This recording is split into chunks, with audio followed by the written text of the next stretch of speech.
Let me tell you what my deep research and basically vision is. I hope there's Bigfoot. I don't think there is. I'm not telling you nothing. The aliens won't let it happen. Happening now, breaking. Bernie Sanders is angry. Bears beats Battlestar Galactica. What are the tips? Give me some tips on how to work with Wes Anderson. Be ready to speak very fast and very clearly, because that's definitely one key thing. I will only tell the truth. Until you and 6 kids you barely know in wet bathing suits have surrounded 9 chimpanzees outside of a Wendy's, you probably really don't know yourself, okay? Yep. And we back. Hello and welcome. You're listening to your new favorite podcast and the best in political, sports, and paranormal news coverage. I'm your host, Wes Anderson, and this is In the Shed. This is episode 003, so whether you're back for more or finding us for the first time this week, hey, thanks for tuning in.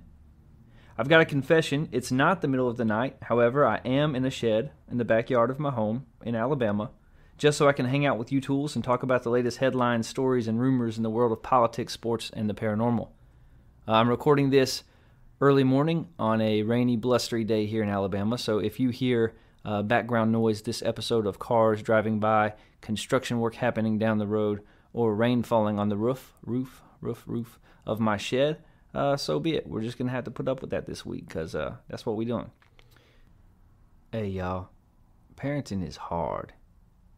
It's hard, man. Don't get me wrong. Look, shaping, guiding this little person, teaching them, equipping them, supporting, loving them, helping them develop, watching them grow, it's the best. You can't beat it. But, yo, it's hard. Because sometimes your children just wake up and choose violence. It's sometimes as a parent that you look down at your miniature genetic replica and you think to yourself, how did I create such a savage?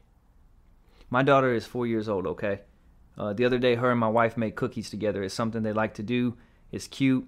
My daughter brings in the chair from her little table into the kitchen and stands on it, and they bake together. And a little later in the day, my daughter, she wasn't listening to her mother, which does not fly with Papa Bear. So I was like, hey, come over here. And I look at her and I tell her, if you don't listen to your mother, you will not eat a single one of those cookies. Do you understand me? She's like, yes, sir. But Dad? I'm like, yeah, baby.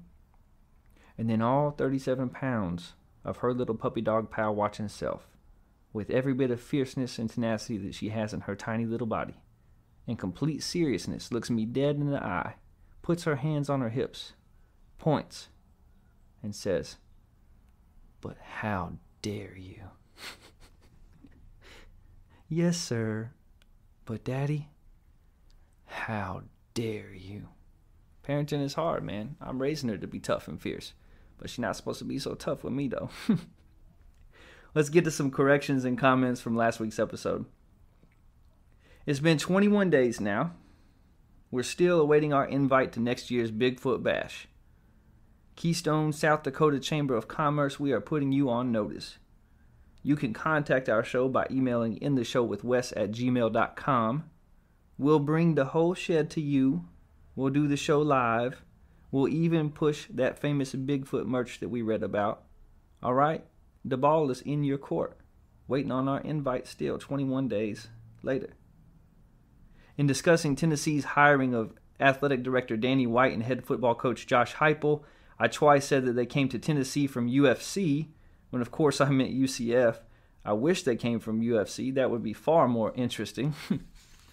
In talking about the Lizzie Borden case, I somehow neglected to mention one glaring possibility, that there was actually one killer in both axe murders taking place in Fall River, Massachusetts, and that the true murderer simply wasn't caught. It's very possible that the Portuguese immigrant later convicted of the second axe murder was either a fall guy, or he was guilty of both murders. I've also since learned of the possibility that Lizzie's uncle John Morse was in fact in town for both murders, making him a legitimate suspect as well. In covering this story further, I noted that if any of you could ante up a mere $2 million, you could buy the Lizzie Borden house for yourself. but I failed to do the maths correctly. When I voiced that conclusion, there were over 50 of you tools listening, meaning that together we could acquire the Lizzie Borden home for the far cheaper than the hefty $2 million price tag mentioned. In fact, if each of you were able to put up a mere $37,037.04, that house could be ours. So let me know when you're ready. I'll contact the selling agent. In our coverage of the Bermuda Triangle last week, one possible explanation for the phenomena present within the triangle that was mentioned was underwater methane bubbles, which I have since realized might just mean whale farts. Also, I expressed disbelief at the statement made within the article that ship disappearances are no more common in the Bermuda Triangle than anywhere else, and, as it turns out, my disbelief is for good reason. While the percentage of ship disappearances are not greater within the triangle, when you also factor in ships sinking, as well as airplane disappearances or crashing, the triangle's mystique comes into clear focus once again. And finally, I've gotten some feedback on our intro song. Yes, I did make it myself, which for me was quite the undertaking. I know it's long, but it's silly, it's fun, and I like it. I think it fits what we do here to a T, and it easily beat out all other contenders. I briefly considered singing an intro song, which would at least be entertaining, or maybe freestyling one because, hey, real talk, I got bars like an inmate. Y'all don't believe me? Why are you doubting? For real though, I got bars like Hershey. I got bars like granola. I got bars like trapeze. You know what I'm saying? Why don't y'all believe me? Look, I may just have to bust a freestyle on air for you in an episode soon. But I like our intro song, and for now, we'll keep it. Let's get to the numbers.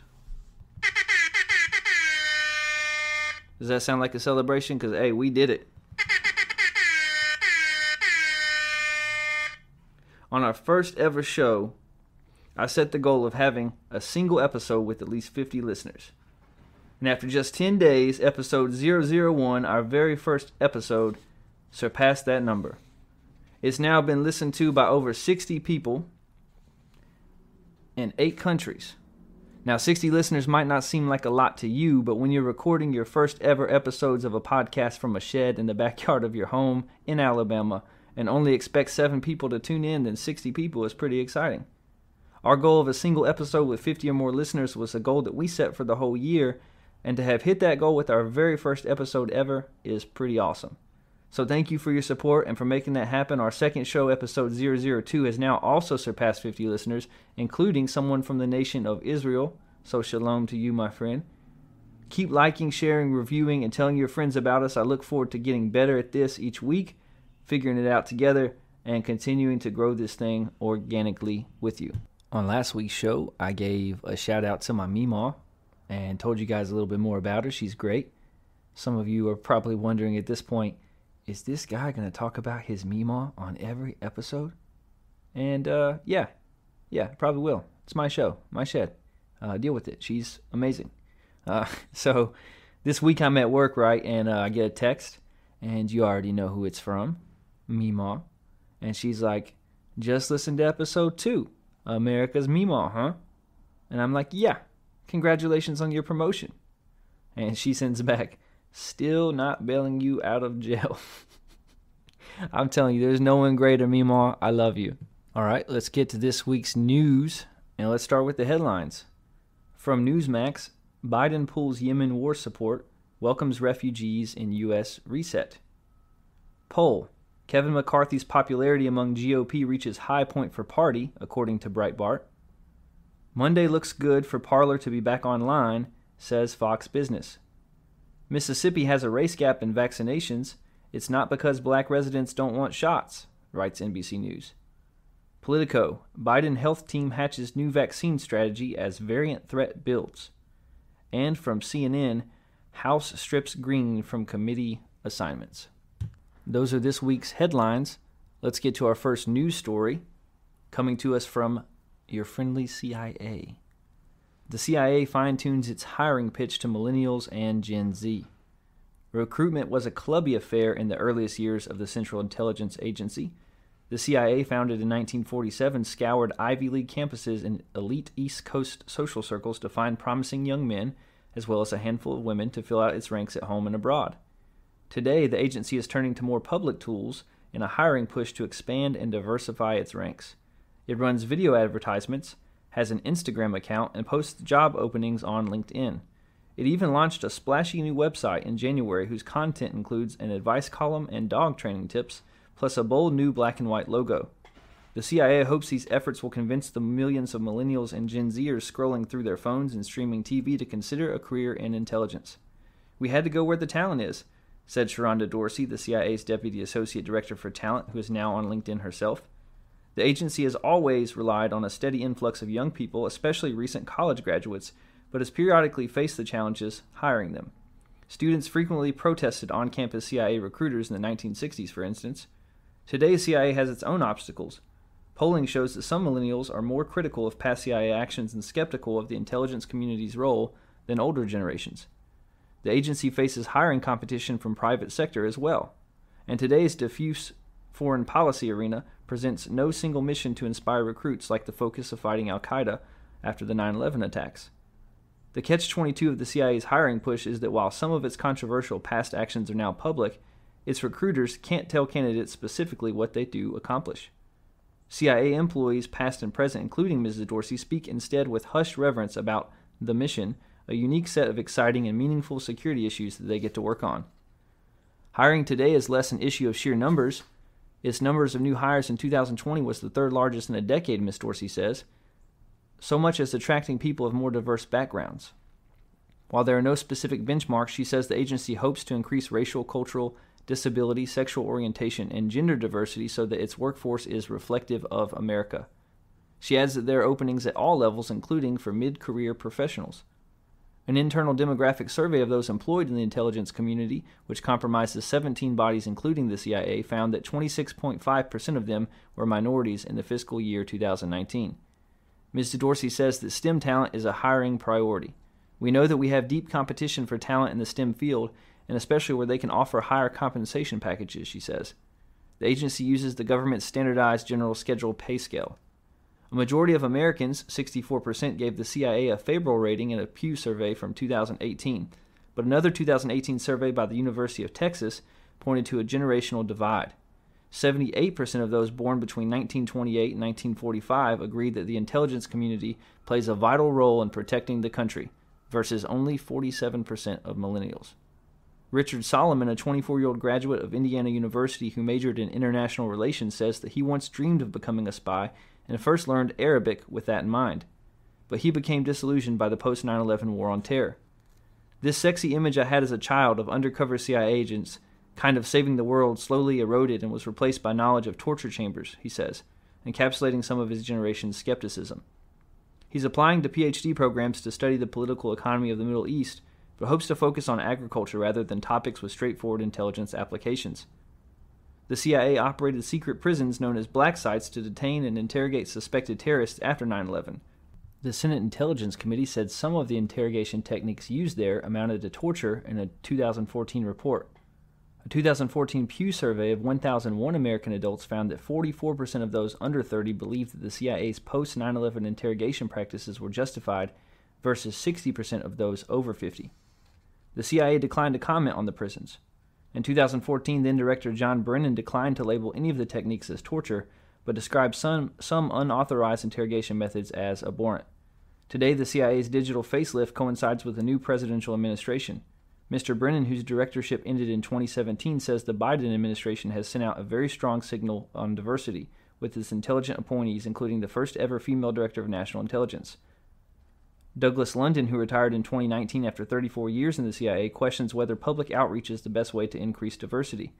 Instead, he says, just as with past generations of elite hires, you have to go and find them, with more personalized overtures to, for instance, promising students of specific regions and languages. Mr. London sat on CIA promotion and hiring panels throughout his career. He says getting hired was one thing, but continuing to work there as a minority could present challenges. He says that in the clandestine directorate of operations where he worked, there were resistance to matching non-white officers to certain assignments.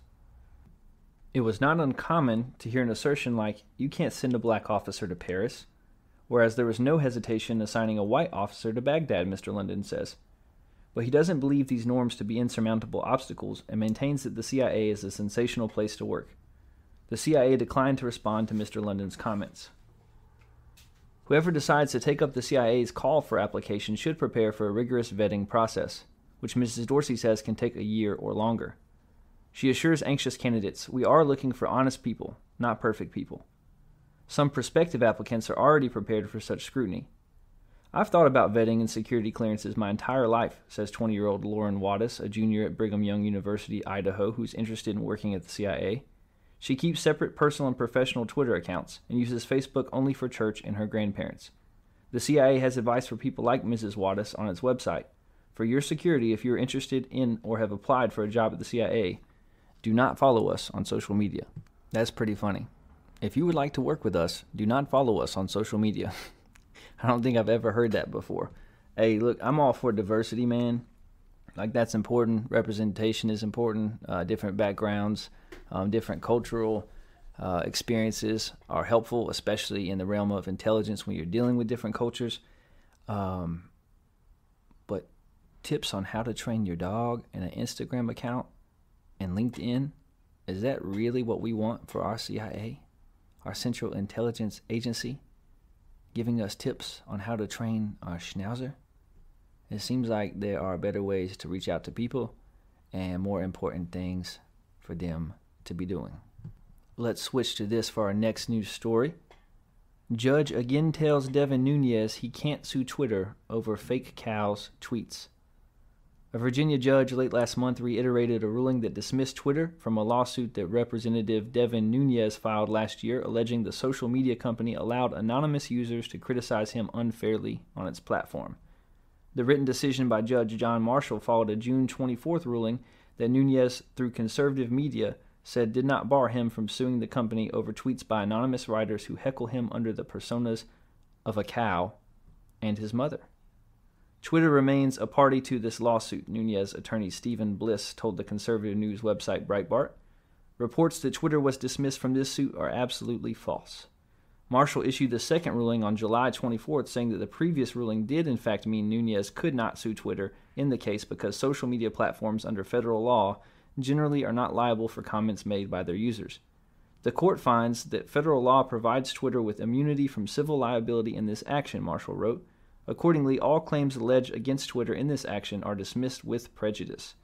4 days later, Nunes filed a new complaint in the same court, again attempting to sue Twitter over tweets by Republican political strategist Liz Meyer, the Twitter account known as Devin Nunes Cow, and the account known as Devin Nunes Mom. Nunes accused Twitter of aiding and abetting the tweets by the three users.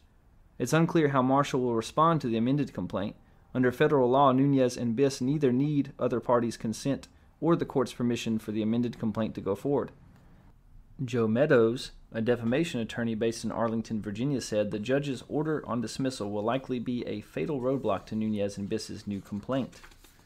It's a pretty dicey prospect of being able to amend a complaint after a court has already ordered that it be dismissed with prejudice, Meadows said, adding that he would be surprised if the court accepted it.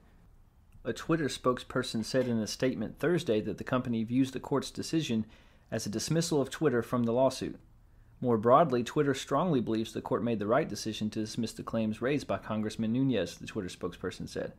Twitter enforces the Twitter rules impartially for everyone who uses our service around the world, regardless of their background or political affiliation. Even without the amended complaint, the lawsuit was still going forward against the two anonymous Twitter accounts and Meyer. Meyer filed to dismiss the lawsuit on Monday, saying that her tweets about Nunes were protected First Amendment speech and therefore not defamation. Nunes and Biss have not been able to find out the identities of the writers behind the two anonymous accounts and have not been able to serve them with lawsuits. Nunes a year ago began suing media organizations and critics, alleging in the cases that various organizations conspired to damage his reputation. In Virginia courts, aside from Twitter, he sued CNN, The Washington Post, and the parent company of the largest newspaper in his district, the Fresno Bee.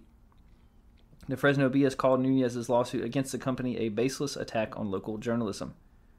Nunes' lawsuit against Esquire magazine, which published a story about Nunes' family farm moving to Iowa, was dismissed in Iowa federal court on Wednesday.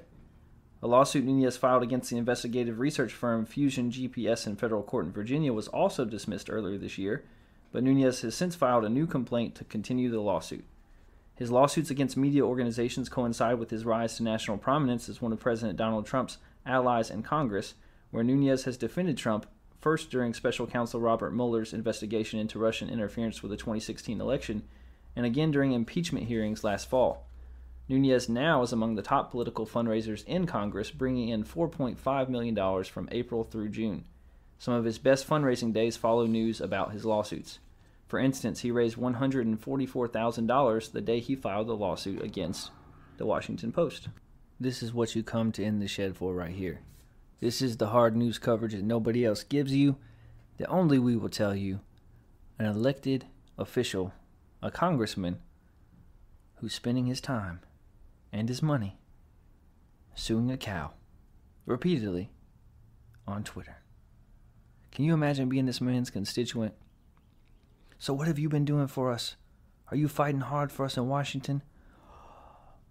Well, I'm currently suing a cow and my fake mother on Twitter and also the local newspaper. Devin Nunes, man, get a hold of your life, dog. Get a hold of your life. Our next news story is a follow-up on something that we covered in episode 001, Inauguration Bernie. Did Bernie Sanders' inauguration outfit epitomize white privilege? A San Francisco teacher thinks so. Within hours of President Joe Biden's inauguration, the internet was consumed by images of Senator Bernie Sanders sitting stone-faced, bundled against the cold in a parka and colorful mittens. The meme turned into a fundraising bonanza for nonprofits and a symbol of a new administration getting down to business, as a contrast to the carefully curated image cultivated by its predecessor. Who could possibly find fault with that? Well, one person at least, a public high school teacher in San Francisco named Ingrid Sayer-Ochi, who wrote an op-ed for the San Francisco Chronicle that appeared on Sunday and quickly went viral. Sayer-Ochi's objection was to the privilege, white privilege, male privilege, and class privilege symbolized by Sanders' choice of relatively casual Burton snowboarding jacket and repurposed wool mittens. Sayer-Ochi addressed the topic with her students, who she said was also upset by what they saw as the implicit message being delivered by Sanders' choice of outerwear. What did they see? They saw a white man in a puffy jacket and huge mittens, distant not only in his social distancing, but in his demeanor and his attire, Sayer-Ochi wrote, adding, "What did I see? What did I think my students should see? A wealthy, incredibly well-educated and privileged white man, showing up for perhaps the most important ritual of the decade, in a puffy jacket and huge mittens." I don't know many poor or working class or female or struggling to be taken seriously folk who could show up at the inauguration of our 46th president dressed like Bernie. Prior to the inauguration, Sayer-Ochi had also had her students analyze images from the January 6th riot by supporters of former President Donald Trump at the U.S. Capitol. This, she told her students about the images from that day, is white supremacy. This is white privilege. It can be hard to pinpoint, but when we see it, we know it. I mean in no way to overstate the parallels. Senator Sanders is no white supremacist or insurrectionist, but he does manifest privilege, white privilege, male privilege, and class privilege in ways that my students could see and feel, Sayer-Ochi wrote. Sanders monetized his viral fame to raise more than $1.8 million for various causes, from the licensing of t-shirts and other merchandise with the now iconic image. The beneficiaries include Meals on Wheels, Feeding Chittenden, the Vermont Parent-Child Center Network, the Chill Foundation, the Bi-State Primary Care Association, and local senior centers. Man, what are we doing? What are we doing? Look, I live in Alabama. There's a lot of people here that do not believe white privilege is a thing, mostly because they simply do not understand what the term means. You hear privilege, you think it means that you have an easy life, that you don't work hard, that you haven't earned everything given to you. Of course, that is not what white privilege means. It just means that the way that our society is constructed results in a few built-in benefits for people that look like me that other people may not get. However, Bernie Sanders wearing a puffy jacket and some wool mittens is a symbol of white, male, and class privilege. Are we really doing that? We're really going there? Hey, look, maybe what it really is a symbol of an old man trying to stay warm. You ever think about that? maybe Bernie Sanders, who's like a billion years old, maybe he was cold. Maybe because of his advanced age, the man has a harder time staying warm. And being that he is from Vermont, he decided to wear a puffy jacket. Maybe Bernie Sanders is someone that dresses the same way, whether he's at a presidential inauguration or the grocery store. And what's wrong with that? The teacher is quoted as saying she doesn't know any poor people that could get away with showing up to such an important event dressed like that. Okay, fair point. But yo, wouldn't the example of privilege at the inauguration be the celebrities and the politicians who showed up wearing suits and dresses and outfits that cost thousands of dollars that were specifically made by designers? Like, isn't that more an example of class privilege, not the old man in a puffy jacket wearing the wool mittens that were made for him by one of his supporters and mailed to him? I don't get what we're doing. I don't get what we're doing. I mean, that's crazy. Bernie Sanders, the man was cold, okay? Like, let's not go overboard. The man was cold. Y'all leave Grandpa Bernie alone. The man raised $1.8 million for charity. Like, y'all leave him alone. He's just cold. Our last news story in the political realm for the week: Marjorie Taylor Greene. The U.S. House stripped the Georgia Congresswoman of her committee assignments this week in response to her long record of incendiary comments and social media posts. Greene was ousted by a vote of 230 to 199, with 11 Republicans reaching across the aisle to partner with their Democratic colleagues on the issue. All right, so a few things here. I was in my truck driving this week, and I turned on local talk radio, as I do from time to time, to hear what's going on. Got to keep my ear to the ground, so to speak. And they were talking about this whole Marjorie Taylor Greene fiasco. And the host of this show, he was basically making the point that there's nothing to see here, that this is all media spin, that the left wing of the Democratic Party, now that they have control of the government, was basically targeting her, picking someone who is right-leaning to go after and to vilify, and that they've exaggerated their claims. Folks, we got to be honest. We're not partisan here. I'm a registered independent. I've shared with you guys I'm often too conservative for my liberal friends and too liberal for my conservative friends. I have said it before, I will say it again, the left wing and the right wing both belong to the same bird, and we need them if we intend to soar. But we got to be honest. This is not media spin. All right. Marjorie Taylor Greene is a loon. She's a loon. She's a QAnon believer. She literally believes and has said on record before that she believes that there's this evil secret cabal of pedophiles within the government. She has denied 9/11. She said that Sandy Hook and Parkland, that they were false flags. They weren't real. They didn't happen. Kids didn't die there. In fact, she's actually harassed on a couple of occasions one of the kids who survived the Parkland shootings. She's participated in social media posts talking about hanging Democrats. And even since the events at the Capitol on January 6th, she has kind of offered some suggestions in an interview of tacit approval of the actions that were taken on that day. Now, she said now that she doesn't believe some of that stuff that she said before and that she was wrong. And allegedly in a private meeting with Republicans, she said that those tweets, quote, aren't who I am. I kind of get tired of hearing that, to be honest with you. It seems like with celebrities, with politicians, they tweet some stuff, they say some stuff, they give interviews, they do something wrong, and then when we try to offer accountability, when they get called out on it, they say, well, that's not who I am. But yo, if it's what you've said repeatedly, and it's what you've done, how is it not who you are? I believe in forgiveness. I believe that you can come back from anything. I believe in second chances. But she needs accountability. And being removed from her committee appointments is just the tip of that accountability, right? She deserves that, at least. She deserves that. This is not media spin. She's said crazy things repeatedly. And that leads me to my second point. So the right has said that this will set a dangerous precedent. Only 11 Republicans voted in favor of her being removed from her committees, and a lot of them are saying procedure, procedure, procedure. They don't like what she said, but that this will set a dangerous precedent. And they are correct, but they are not correct about what they think they are correct about. Because if the precedent being set here is that anytime a politician publicly supports the assassination of a coworker, that they face accountability, yeah, okay, I'm cool with that. Like, that's good.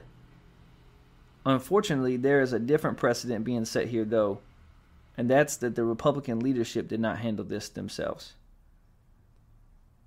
Anytime in the past that a politician has a scandal, or especially if it's like a first-year senator or congressperson, and they say some stuff that's out of pocket, usually what will happen is the leadership of their party, be it Republican or Democrat, will call them into the office and basically say, yo, here are your papers. Sign these papers resigning your positions for the betterment of the party and move on. But here the right, the Republican leadership, failed to do that, and they have set a new precedent.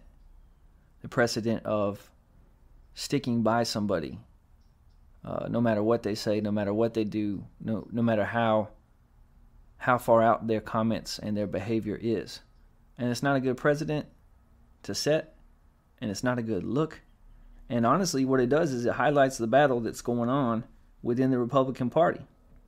Because right now, the truth is, the Republican Party has no idea who they are. They're kind of stuck in between what's left of the Donald Trump supporters and the rhinos. They're kind of stuck in between the old guard and these sort of fringe people that have kind of come into power under Donald Trump, and they want to have it both ways. They want to be sensible, they want to move forward past the Trump administration, but they don't want to lose his supporters. And so they took the weak road. They set a precedent of not doing the thing that needs to be done. But look, they got to at least have their feet planted in reality, and Marjorie Taylor Greene, at least to this point, is not a part of reality. So last thing on this story, and that's that the left needs to understand that Marjorie Taylor Greene and folks like her are not the cause, they're the symptom. You see people like this being elected, it's in response to something, okay? It doesn't happen in a vacuum. And the only person that I've ever heard say anything about this happens to be Andrew Yang when he was running for the Democratic nomination of president. He kept saying that all this focus on Donald Trump as though he were the only issue in American politics and that he was the sum of all problems was not right. He said that, in fact, Donald Trump was the response to the problems, that he got elected as an outlier, as someone who is outside of the system, not because they thought necessarily that he would fix the system, but because the system needed to be blown up, and that they thought that he was the man to come in and do that. And that's what you see here, too.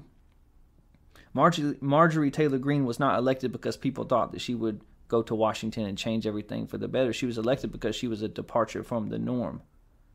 She was elected because the ineffectual leadership and the inability of both parties to understand what's important to everyday people. And this is what happens when you have 2 decades of millionaires serving in Congress rather than true public servants. So the stuff that Marjorie Taylor Greene has said, the things that she has done, the things that she's gone on record with over and over and over, even as recent as 2 days ago, they make her half apology hollow. And the truth is that she deserves to be removed from her committee appointments. And the truth is that the Republican leadership should have been the ones to do it. It shouldn't have even had to come to a vote. They should have called her in the office. They should have taken care of it. They should have nipped it in the bud. But they lacked the gall. They lacked the guts to do so. And the truth is that the left needs to learn their lesson from this as well. That people like that being elected is because of a bigger problem. It's in response to a bigger problem. And if neither party wants to be effective, if neither party wants to be in touch with reality, if neither party wants to listen to the people, if neither party wants to be sensible, this type of thing is not going to be an outlier. It's going to continue to be the norm. That's all for politics. Let's move on to sports, and let's start with the headlines. LeBron James calls having an all-star game this year a slap in the face to players. The NFL is not satisfied with minority hirings, according to Commissioner Roger Goodell. Jason Garrett expected to return as Giants offensive coordinator. Clemson signs offensive coordinator Tony Elliott to an extension that will pay him $2 million a year. In college basketball, Gonzaga and Baylor remain undefeated and ranked 1 and 2 in the polls. EA Sports has announced it's bringing back its NCAA college football franchise, and the Detroit Lions have traded QB Matthew Stafford to the Los Angeles Rams for Jared Goff and picks. There's a lot happening this week in the world of sports, but I do not care about any of it. We're not talking NCAA football. We're not talking National Signing Day. We're not talking NCAA basketball. We're not talking NBA. This week, it's all about Super Bowl 55. Our In the Shed Super Bowl 55 preview extravaganza. It's Billy versus the baby. We said that last week. We coined that. You heard it here first. And guess what? I heard it on ESPN this week. I don't know if one of our 60 listeners happens to work for the mothership, but they got it from somewhere. It's Billy versus the baby. It's going to be a great game. We got two great coaching staffs, explosive offensive, opportunistic defenses. And the story here is the quarterbacks. Y'all know I'm all in on the Bucs. I've already thrown in my lot with them, so I've got to ride with them.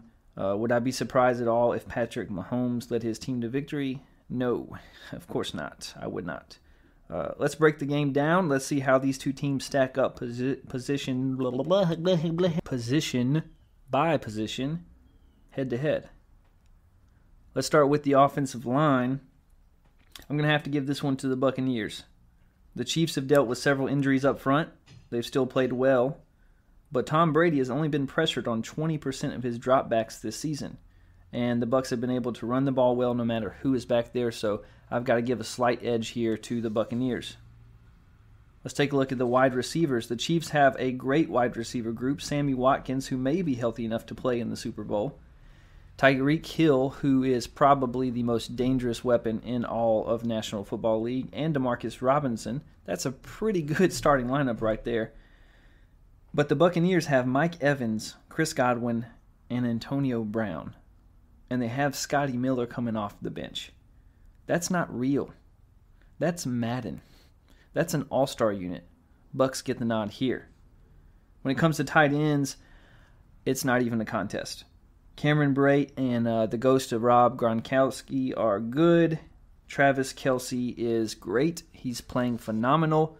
He's a tough matchup. And the Chiefs have the advantage when it comes to tight ends. Now, when it comes to running backs, you're looking at the Chiefs, who have Edwards-Helaire, Williams, and Le'Veon Bell, and the Buccaneers, who have Leonard Fournette, Ronald Jones, and LaShawn McCoy. This is a matter of choice, in my opinion. Edwards-Helaire is electric, Williams is serviceable, and Le'Veon Bell is rounding into form. But for me, I'm going to go with the Bucs. Leonard Fournette has played well since coming to the Bucs and starting to kind of get in gear. I think that Ronald Jones is better than Williams, maybe the best back on the Bucs team. And to have LaShawn McCoy, a veteran like that, as your third string is pretty awesome. So I'm going to give the Bucs the slight edge there. When it comes to quarterback, what do we do here? On the one hand, Tom Brady has the experience, football IQ. He's great pre-snap. He's the greatest quarterback in the history of the NFL. But he's going up against the baby goat. Billy versus the baby. Tom Brady's going up against the baby goat. And Mahomes has the youth, has the arm talent, has the raw athleticism. It's a toss-up. I'm going to have to go with the Chiefs. I'm going to give a slight edge to the youth of Patrick Mahomes. When it comes to the defensive line, I think the Chiefs have the edge there. They use 4 down linemen as opposed to the Bucs 3. They were able to sack Josh Allen 4 times when they played the Bills. Chris Jones, Frank Clark, they got a lot of talent up front. I'm going to give the nod to the Chiefs when it comes to the defensive line. A lot of these are kind of toss-ups or pretty close or kind of a matter of opinion or choice. When it comes to the linebackers, it is an easy selection. The Bucs have Shaquille Barrett, Levante David, Devin White, who is awesome, and Jason Pierre-Paul, who looks like Jason Pierre-Paul from years ago. I mean, the last couple weeks, really since the playoffs have started, he's looked phenomenal. He's caused problems rushing the passer. Tom Brady's probably glad he's on his team instead of going against him. For me, this was an easy one. When it comes to the linebackers, the advantage goes to the Buccaneers. When it comes to the secondary, it's an interesting matchup. The Bucs have two guys that I'm familiar with, being an Auburn fan, and Jamel Dean and Carlton Davis. They also have rookie Antoine Winfield Jr., who's really been a playmaker for them, has been a nice surprise. And the Buccaneers' secondary is underrated. It's young, it's exciting, but here you got to go with the Chiefs. The Chiefs have the edge when it comes to secondary. Their secondary is led by the Honey Badger. He had a great season, is having a phenomenal playoffs, has a chance to be the MVP of the Super Bowl if the Chiefs win. I expect him to make a couple key plays. He had 6 interceptions this year, career high. And so when it comes to secondary, I've got to give the nod to the Chiefs. Special teams, the Bucs have Ryan Suckup, kicker that used to be with, I think, the Titans, wasn't it? He's made all 8 of his field goals this postseason. And their punter, Bradley Pinion, probably the first time his name has ever been said on air, so congratulations, Bradley. He's landed 6 of his 9 punts inside opponents' 20-yard lines. The 20-yard line, I said lines. Harrison Butker. Oh, man. The Chiefs' kicker's name is Harrison Butker. Butker. He's been good as well, making 4 of his 5 field goal attempts. And the Chiefs' punter, Tommy Townsend, has only punted once this entire postseason. How about that? I'm going to go with the Bucs there. That's just a matter of choice. Ryan Suckup has been great this postseason. I think they have a slight edge. The Chiefs' return game is probably a little better than the Bucs, but overall, when it comes to special teams, I'm going to go with the Bucs. When it comes to coordinators, the Chiefs have Eric Bieniemy and Steve Spagnuolo. The Bucs have Byron Leftwich and Todd Bowles. That's an interesting matchup. Obviously, Eric Bieniemy, the candidate for head coaching positions for the last 2 years, though he, for some reason, has not gotten one of them. It's long past due. He's phenomenal. Steve Spagnuolo is pretty good as well. I really like Todd Bowles for the Bucs, defensive coordinator. He is fantastic. And Byron Leftwich is an up-and-coming coach. He was phenomenal as a college quarterback at Marshall. Did some cool things in the NFL as well with the Steelers. He's a good young coach. But I'm going to go with the Chiefs. Bieniemy is a phenomenal schemer. A lot of credit goes to Andy Reid, and he deserves it. But so does Eric Bieniemy. He's a partner with Andy Reid in constructing and executing that offense that has set records, that is basically unstoppable, at least to this point. So I think the Chiefs have the advantage there. And lastly, the head coaching matchup, Bruce Arians and Andy Reid. 2 veteran coaches, 2 good coaches, 2 offensive-minded coaches, and 2 very aggressive coaches. I'm going to go with Andy Reid. Andy Reid is a Super Bowl winning coach, thanks to Patrick Mahomes and squad last year. And I just think that he's a little better schemer than Bruce Arians. Bruce Arians, no doubt, is a good coach. He does a lot of good things, especially with time to prepare. But I give the nod to Andy Reid and the Chiefs. So by my account, in going over each of those position groups, that gives the Chiefs a 6-5 advantage. They are 3-point favorites coming into the game, but of course the game is being played in Tampa Bay. Tampa Tom gets to play for a Super Bowl at home. So what's going to happen? Let's get to our prediction. I think that the Buccaneers will be able to run the ball well. I expect JPP and Ndamukong Suh to have an impact and make a couple of big plays. I think that the Bucs' young secondary will bend but not break. And I think Tom Brady finds a way to win at home. I'm going to predict that the Bucs win the Super Bowl 55 by a score of 27-23. I think it's going to be close. I think it's going to be a little bit lower scoring than expected. It's going to go back and forth with some big plays on defense. And in the end, I see Tampa Bay coming out on top. They've got a lot of weapons just like the Chiefs do. This is not a mismatch. The Buccaneers' defense has really come on as of late. I mean, their pass rush, their secondary has grown up a lot. I think that they're going to do enough to win. I think Tom Brady wins the Super Bowl away from New England, takes some time to hang out with his wife in the offseason, and then, just as I predicted on our first show, one of my 2021 predictions, he decides to shock the world. and retire to walk away on top. So 27-23, Buccaneers win the Super Bowl. That is my prediction. One cool thing that always happens with the Super Bowl are prop bets. I want to take a look at a couple of those. They're pretty cool. The first prop bet, the thing that you can bet on, is the outcome of the first coach's challenge. You can bet on whether or not either team will miss an extra point, which, by the way, both kickers have missed an extra point already this postseason. You can bet on the total yardage of the longest field goal. Will it be over or under 47.5 yards? That is an easy one right there, folks. Easy money. Bet the over. There's going to be some field goals longer. Y'all hear my neighbor out there drilling something? Like, dude, I'm in the shed, man. You see me. You see me in the shed. I'm recording. Podcasting. Come on, dog. What you doing? Friday. Sawing something on a Friday. Anyway.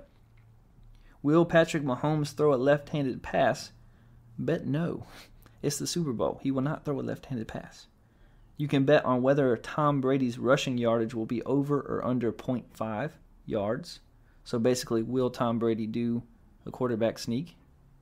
Probably so. And you can bet on whether or not the game will go into overtime. No, it will not, because the Buccaneers will win 27-23 in regulation. So if you want to make some money, you can bet on these prop bets. And I'm just telling you, there's a couple of easy ones here.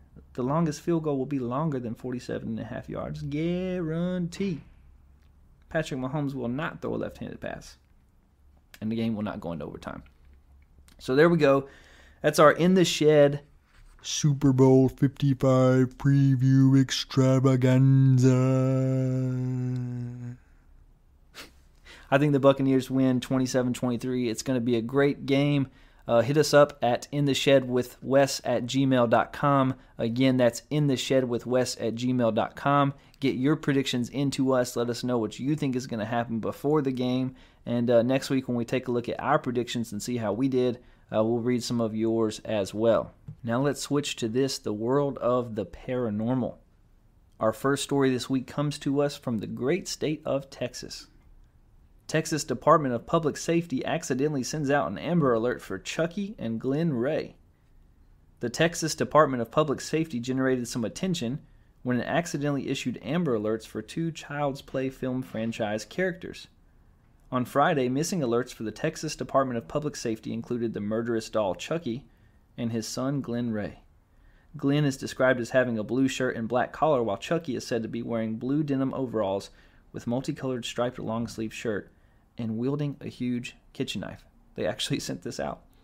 The local NBC affiliate learned that this was actually the result of a test gone wrong. You don't say. The Department of Public Safety was testing out its server when it accidentally made these faux alerts public. Yet, it assured the public that the number on the flyer doesn't work. This was actually a test we were running on a day server, and it accidentally went out, Ruben Medina of DPS said.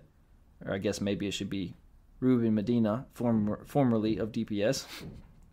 We appreciate you reaching out to us to verify this. We do apologize for the inconvenience.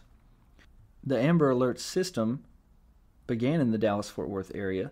It's a system for connecting broadcasters with local police departments to help locate missing or abducted children. AMBER stands for America's Missing Broadcast Emergency Response. I didn't know that. Which is an acronym created in remembrance of Amber Hagerman, a 9-year-old that was kidnapped while riding her bicycle in Arlington, Texas in 1996. So there you go. Apparently, Chucky and Glenn Ray are on the loose in Texas. And I don't know. I'm just floating this out there. What if it wasn't a mistake? What if the Amber Alert was real? What if those movies were documentaries? He's out there in his overalls and his long sleeve striped shirt, and he's wielding a large kitchen knife. Texas, beware. For our next story, we go one state over to the state of Oklahoma. Oklahoma Rep introduces bill to create Bigfoot hunting season. There's hunting season, and then there's Bigfoot hunting season. An Oklahoma lawmaker has pitched a bill to create a bona fide Bigfoot hunting season in the Sooner State. On Wednesday, Rep. Justin Humphrey introduces House Bill 1648, urging the Oklahoma Wildlife Conservation Commission to establish a Bigfoot hunting season. The Oklahoma Wildlife Conservation Commission shall promulgate rules establishing a Bigfoot hunting season, the bill states. Of course, it has to use a word like promulgate. The commission shall set annual season dates and create any necessary specific hunting licenses and fees. It is a real bill, yes, Micah Holmes, Assistant Chief of Information and Education Division at the Oklahoma Department of Wildlife Conservation, confirmed to Fox News on Thursday. Real or not, there may be a lack of support from the Department of Wildlife Conservation. Here at the department, we use science to make management decisions, and we do not recognize Bigfoot as a wildlife species in Oklahoma, said Holmes. How dare you? How dare you? If it is indeed passed, the act would take effect on November 1st, 2021. Before that can happen, however, the Oklahoma legislature will meet on February 1st. Humphrey represents House District 19, a southern area of Oklahoma famous for its Bigfoot sightings, according to Fox 25. In nearby Honobia, fans of lore and legend even celebrate the mythical creature with an official Bigfoot festival. Hey! Honobia, Oklahoma. Let me introduce you to the Shed with Wes Anderson. Keystone, South Dakota. It's been 21 days and I have put you on notice already. Honobia, Oklahoma, my friends. Why not invite the Shed? All of us. I'll bring my 60 tools. I'll bring the Shed. We'll come do the show live from beautiful Honobia, Oklahoma at next year's Bigfoot Festival and Conference. I'm inviting myself and I'm waiting for your invite. We'll get a little competition going between Honobia, Oklahoma and Keystone, South Dakota. Which of you two beautiful cities will hear this podcast first? Who will contact your Chamber of Commerce? Which of you will invite the Shed and all of our tools to come be a part of your wonderful Bigfoot celebration? Another one. Another one. In nearby Honobia, fans of lore and legend even celebrate the mythical creature with an official Bigfoot festival and conference, which was canceled in 2020 due to coronavirus concerns. A representative for Representative Humphrey's office was not immediately available to comment on the bill as presented. So a Bigfoot hunting season. I'm not so sure that's a great idea. I figure probably this is just a way to earn a little bit more money, right? A little notoriety. Like you get your city out there, Honobia, like what's up? You get them out there. And maybe some people come and they apply for the license and the city gets a little bit of revenue, a little recognition. But is this really what you want? You want rednecks out there with guns in the woods, firing any twig that moves or any noise that they hear, or any long-haired hiker? I mean, if there's any other hunting season that runs concurrently with this Bigfoot hunting season, we're going to have a dangerous situation at hand. Imagine being in the woods, squirrel hunting, or deer hunting, and some redneck looking for Sasquatch start shooting in your direction because he sees your shadow or he sees a human-like creature. Sasquatch is too close to human for you to be hunting them out there, at least if that season runs concurrently with any other. So, am I in favor of locating Bigfoot? Oh yeah, for sure. Invite me to your festival.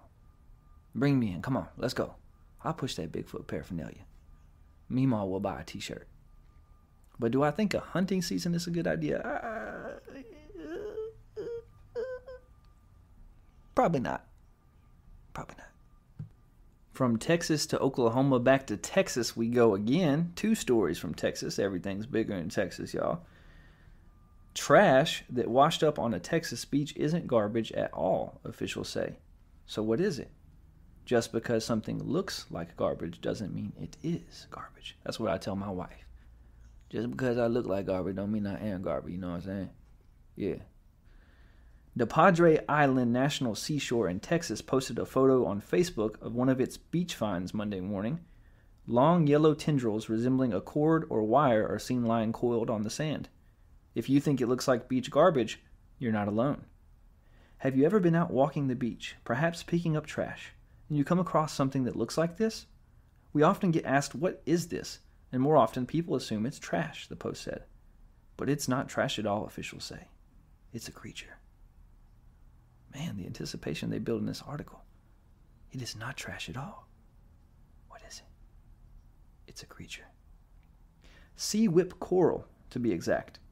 Officials say that sea whip coral can be found from New Jersey down through the Gulf of Mexico and comes in a variety of colors, including yellow, purple, red, and white. The yellow and white varieties are most common on Padre Island beaches, the Post said. The whip is made of tiny polyps, which each have a mouth and 8 tentacles, which is terrifying, that grows on top of each other to form a stem, according to Encyclopedia Britannica. Spicules, described as needle-like formations of lime, support the structure of the whips. Sea whip coral can grow to be up to 3 feet long. To feed, the polyps use their tentacles to brush plankton and other small particles into the coral's body, according to experts at the Chesapeake Bay program. Several commenters were delighted to find out that the cords were actually coral and not trash. At first, I thought it was masses of discarded fishing line, and I was pretty upset by that. And then I became informed. So cool, one person wrote. He's so excited about the coral. That's sweet. That man's sweet. Wow, I've seen it before and thought it was trash, wrote another. This whole article is just about like they thought it was trash, and it was not trash. It's a good lesson to learn, though. I see this all the time down there, and I never knew what it was, wrote another. Some commenters asked if the coral needs to be returned to the water, but officials explained that if it's washed up on shore, it's likely already dead. Well, that's just sad. You go from telling us it's not trash, don't worry, to yeah, but it's dead though. If you put it back in the water, it will just wash up again, park officials said, adding that leaving it where you find it helps build up the dunes as it decomposes. Well, that took a sad turn. Hey, there's the creature that you're unaware of. And it's not trash. It looks like trash, but it's not trash. It's a creature. It's a creature that the Lord made, and it's coral, and it's alive. But by the time you see it, it's dead. And just leave it there and let it decompose. Yeah, that kind of took a turn right then at the end. But I'm looking at the picture now. If you're ever on the beach and you see some things that look like wires from your car, like you're going to hot wire your car. That's basically what it looks like. It's a bunch of little wires on the ground. It may not be wires at all. In fact, it is a little creature who sadly has died. So if you come across it, what you can do is you can just put the sign of a cross in the sand, and you can pour one out for your homie and say a little prayer for the sea coral, and just take a moment of silence and just let him rest in peace. Let him decompose. I'm getting choked up. This coral. Sea coral. Our next story takes us all the way from the beaches of Texas to the mountains of Russia. And no doubt this will be my daughter's favorite story of this episode, because Disney's Frozen has helped solve a chilling 62-year-old cold case. That's right, Elsa and Anna are solving mysteries. Do you hear the police siren in the background? What are the chances I'm sitting here in my shed, right, and I'm talking about a cold case being solved, and you got police sirens in the background? What other podcast can give you that type of reality? Y'all hear that? Yeah, they're coming. They're coming. Disney's animated film Frozen helped researchers solve a 62-year-old cold case. Technology used in the Pixar film helped to piece together what likely happened on the night of the Dyatlov Pass incident. In January 1959, a group of students and their instructor went on an expedition to the Ural Mountains, otherwise known as Dead Mountain. The hikers pitched their tents for the night. When a blizzard hit, the temperatures dropped to minus 19 degrees Fahrenheit. Their tents were found ripped open the next day with all 9 of the hikers' bodies scattered throughout the campsite. No one survived. For 62 years, the mystery of what led to their deaths went unsolved, as the small collapse was unlikely to cause such a blunt force trauma. It became Russia's most famous cold case. But that all changed when one researcher watched the children's movie for the first time in 2013. Johann Guame of the Snow Avalanche Simulation Laboratory was impressed with the film's realistic snow, as well as the wonderful singing voice of all the actresses and actors involved. It doesn't say that, but I'm going to add that part because I'm sure he was impressed, when they belt out let it go, let it go, let it go, or whatever else. That was more like let it snow, let it snow, let it snow. I don't know. Guame decided to email the animators to inquire about the technology used to simulate the movement of falling snow in the movie. From there, he traveled to Los Angeles to meet with the specialist responsible for the movement on screen. The researcher obtained a version of the snow animation code for his avalanche simulations. Guame intended to figure out how avalanches would affect the human body, the report read, according to Inside the Magic. His research allowed him to build a model that explained how the hikers sustained extreme injuries to their bodies.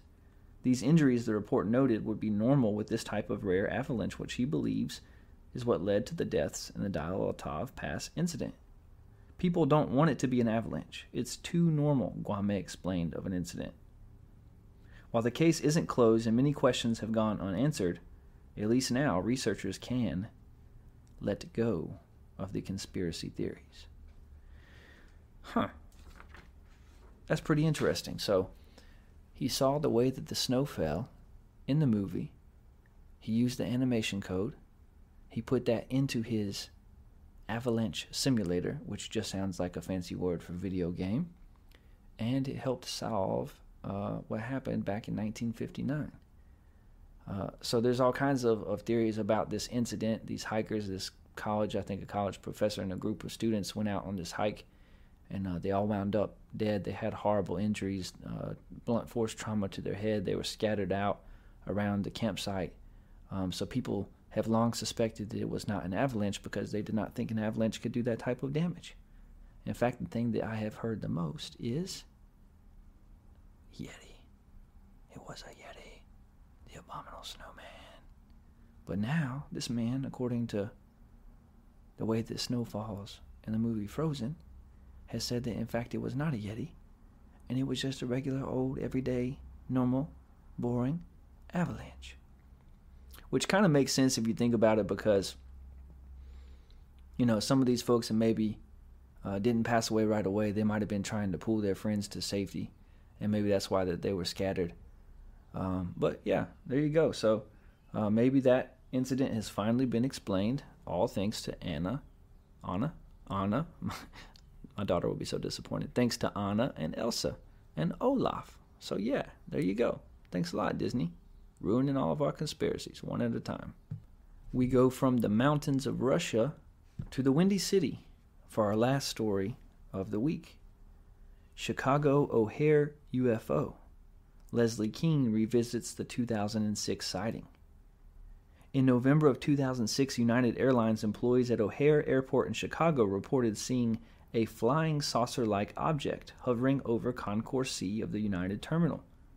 While most UFO sightings are dismissed as delusions by crazy people, a Chicago Tribune reporter followed up on the story and said that seasoned pilots, airline management, and mechanics all came forward shaken by what they saw.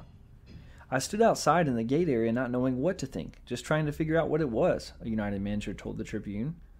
The manager ran outside his office in Concourse B after hearing the report about the sighting of an internal airline radio frequency. I knew no one would make a false call like that, but if somebody was bouncing a weather balloon or something else over O'Hare, we had to stop it because it was in very close proximity to our flight operations. The story was picked up by most major news networks and forced some people to seriously reconsider the possibility of UFOs, though the Federal Aviation Administration dismissed the sightings as a mere weather phenomenon. Phenomenon. Phenomenon. That's for you, Dave and Tim. Not a rip-off, just a copy and paste. A little shout out to you fellas and the work that you do. If you don't know, that's okay.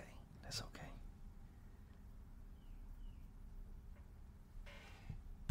While many people may have forgotten about the sighting, journalist Leslie Keene did not. In her book UFOs, Generals, Pilots, and Government Officials Go on the Record, Keene investigates some high-profile UFO sightings from over the decades, most of which were acknowledged or investigated by governments or professional agencies. In a rush of TV appearances, Keene explained that though the story was big at the time, it quickly blew over. She also said that there should be more investigation into these sightings. This thing was hovering over Chicago O'Hare Airport at rush hour, Keene said. Lots of people saw it, and the U.S. government never said a word. Chicago O'Hare UFO sighting. Yeah, this is something that I heard about maybe a year or so ago, and if you don't know much about this story, you need to look into it. It's really interesting. It's one of the more credible sightings of something in the sky. It was broad daylight, 4:15 in the afternoon, the middle of rush hour, at one of the busiest airports in the world. And it wasn't for like 60 seconds or 30 seconds. It was for a solid 5 minutes that this craft or thing or whatever it was hovering over the United terminal. 12 different employees for United, as well as a lot of other people, saw it and reported it. There are even pictures. You can go online and find pictures of this thing, this craft, whatever it is in the air. Oddly enough, both the FFA and United Airlines denied even having any knowledge of this craft, that they never received reports until the reporter for the Chicago Tribune filed a FOIA request, and they had to fess up, and then they said that they actually had received reports of it from staff, workers, airport folks, and some people awaiting their flight. But it like legit delayed flights. Something, whatever it was seen hovering over the terminal, and it literally delayed flights. And then people just acted like it never happened. It's bizarre. The picture is really interesting. The pictures from that day. You can go back and watch old news clips. It really is interesting. Something happened that day. The weather phenomenon thing, like, give me a break. People are intelligent enough to look in the sky right beside where they are and be able to tell whether or not it is a reflection off of clouds, which was the excuse given. So something was happening in Chicago in 2006 on that day, and it is super interesting. Okay. Before we end our show, I had said last week that I was going to share with you the story of my grandfather's West Virginia Bigfoot experience that wasn't. So I talk all the time on my show about my Meemaw. She is amazing, and I love her. Her husband, my pawpaw, if you're a good Southern gentleman, not only do you have a Meemaw, but you also have a pawpaw. My pawpaw grew up in the great state of West Virginia, and I mean like in the mountains. So he's got this house that has been in his family for probably 100 years, and it's seen many improvements since then, but it's largely the same. Like, you have to go on this winding road to get there. You need four-wheel drive. You go down through a valley into the mountains. You have to cross a stream bed and hope that it doesn't fill up with rain so that you don't get stuck. And eventually you get to this little house in the middle of nowhere. There's no electricity. There's an old-fashioned well in the back to get your water from. There's an outhouse if you need to use the restroom. It's legit, okay? And I remember as a kid, my cousin and I got to go out there and spend a week with my grandpa. He goes up there several times a year, even to this day. He grew up there. So my pawpaw, he knows all the animals that live there, okay? Like, if you hear a noise and you be like, oh, what's that? He'll be like, oh, that is a woodpecker up in the tree to the right, or whatever it is. Like, he knows it all. And he came back from West Virginia several years ago. He told me this story that he was sitting out by the fire one night, right? And he heard this growl. And it was more like more than just a growl. It was like this guttural noise that started out like quieter, and then it erupted almost into like this roar, like this loud sound. And he said, Wes, I've never heard anything like that in my life. He said, every time I've been out there, I've never heard a noise anywhere close to that. It wasn't far from my house. I don't know what it was, but something is out there. And I was like, Grandpa, what are you saying? What do you think that it was? And he said, I don't know. I'm not saying it was, but like, maybe a Bigfoot. Like, could it? Maybe. Like, maybe it's something big.